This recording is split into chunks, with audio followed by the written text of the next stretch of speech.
ఒక్కొక్క ఇంట్లో Jubilee election రాబోతా ఉన్నాయి.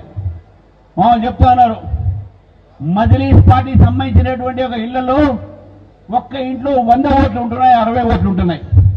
మళ్ళీ ఇది ఓట్ చోరీ కాకపోతే ఏంది? మజ్లిస్ పార్టీ గెలుస్తున్నటువంటి 7 అసెంబ్లీ నియోజకవర్గాల్లో అన్ని కూడా దొంగ ఓట్లు ఉన్నాయి, రోహింగ్యాలు బంగ్లాదేశ్ ఓటర్లు ఉన్నారు. మరి దీని విషయంలో కాంగ్రెస్ పార్టీ ఎందుకు మాట్లాడదు? ఇవి మాట్లాడదు. హిందువులకు అన్యాయం జరిగితేనే వీళ్ళు మాట్లాడరు, హిందువులకు అన్యాయం జరిగితేనే మాట్లాడరు, కళ్ళు మూసుకుంటారు. కానీ వాళ్ళకి మాత్రం ఏదైనా జరిగితే తప్పు జరిగితే అయ్యో పాపం వాళ్ళకి రిజర్వేషన్లు ఇవ్వాలి,